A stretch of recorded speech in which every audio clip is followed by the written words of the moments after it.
पाकिस्तान की क्या औकात है। एक सप्ते में पूरे हिंदुस्तान उस पर कब्जा कर सकते हैं। आतंकवाद के हमले को भारत कभी भी बर्दाश्त नहीं किया है और नहीं करेगा। इस बार जो 22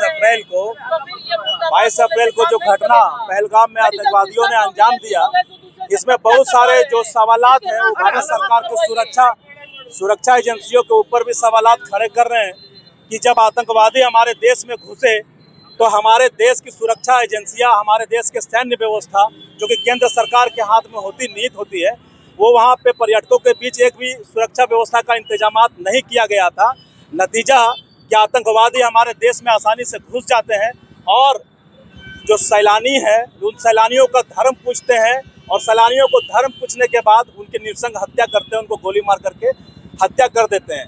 अब ये आतंकवाद का जो घिनौना चेहरा है, ये भारत सरकार को भी इस ओर ध्यान देने का जरूरत है कि आपके जो तमाम इंटेलिजेंस की खुफिया सुरक्षा व्यवस्था जो है, सैन्य व्यवस्था है, वो कहाँ गहरी निद्रा में सोई हुई थी कि आतंकवादी आसानी से 4-5 आतंकवादी हथियार के साथ बॉर्डर क्रॉस करके पहलगाम में घुसते हैं, लोगों को पूरी फुर्सत के साथ लोगों को उनका धर्म पूछते हैं, लोगों को मुसलमान का कलमा पढ़ने बोलते हैं और जो नहीं पढ़ पाते फिर उनको मार करके हत्या कर दिया जाता है। ये बहुत ही भयावह घटना है। हम ये मांग करने के लिए आज यहाँ से निकले हैं कि भारत सरकार को इसके ऊपर पूरी तरीका से, पूरा देश उनके साथ है, भारत सरकार के साथ पूरी तरीका से एकजुटता के साथ भारत सरकार को कोई ठोस निर्णय लेकर के इस पाकिस्तान को इस आतंकवादी हमले के खिलाफ पुरजोर और मुंहतोड़ जवाब देने का जरूरत है।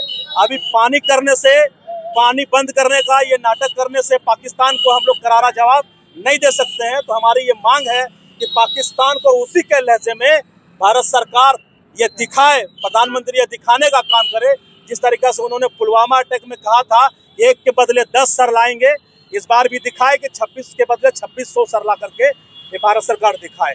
भारत सरकार के साथ पूरा देश एकजुटता के साथ इस आतंकवाद हमले के खिलाफ मजबूती के साथ खड़ी है। हमला हुआ काफी निंदनीय और अफसोसनाक और शर्मनाक है। इससे पूरा देश गम और गुस्से में है। ये एक हमला हम देश की जिसके हाथ में सेफ्टी और सिक्योरिटी थी, हम उनसे सवाल ना करें तो किनसे करें? इनसे फायदा किनको पहुंच रहा है? इनसे एक तो नुकसान उन फैमिली को हुआ जो 26 लोगों की जान गई, उससे देश आक्रोश में है। उसके साथ साथ कश्मीरियों को सबसे बड़ा नुकसान हुआ।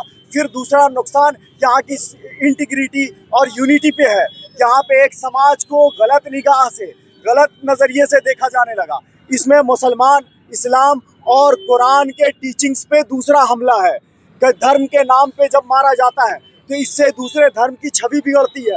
लोग देश में नफरत का माहौल होता है जिससे मॉब लिंचिंग जैसी घटनाएं बढ़ जाती हैं। और साथ ही साथ जब ये घटना हुआ जिसके बाद जिसके हाथ में सिक्योरिटी और इंटीग्रिटी है, सेफ्टी है, जो यहाँ के शासक हैं, उनको इसका बदला लेना चाहिए।